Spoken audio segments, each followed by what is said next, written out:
जय हरी विठ्ठल. महाभारताचे कुरुक्षेत्रावरील युद्ध संपले. पांडव विजयी झाले. कौरव पक्षातील अनेक मातब्बर योद्धे जमीनदोस्त झाले.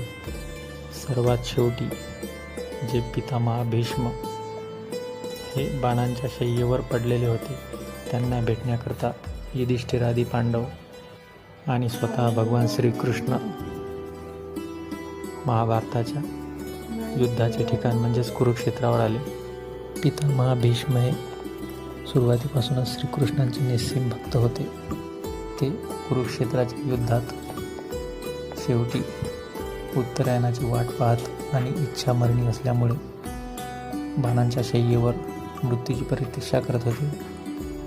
भगवान श्रीकृष्ण आलेले पाहताच ते श्रीकृष्णांना विचारतात की कृष्णा, मी पूर्ण जन्मपर्यंत तुझी आराधना केली, मग शेवटच्या क्षणाला माझ्या वाट्याला हे दुःख कसे काय आले, याचं कारण काय?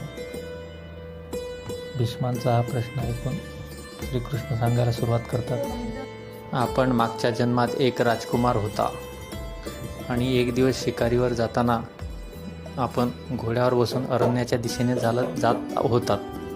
तेव्हा रस्त्याच्या मधात एक सरडा आडवा आल्याने आपण घोड्यावरून न उतरता तुमच्या भात्यातील बाणाने त्याला उचलून शेजारच्या काट्यांच्या कोपरात फेकून दिले. त्या सरड्याच्या सर्व अंगात काटे घुसले व तो एकूण 6 क्षण तडफडून शेवटी मेला.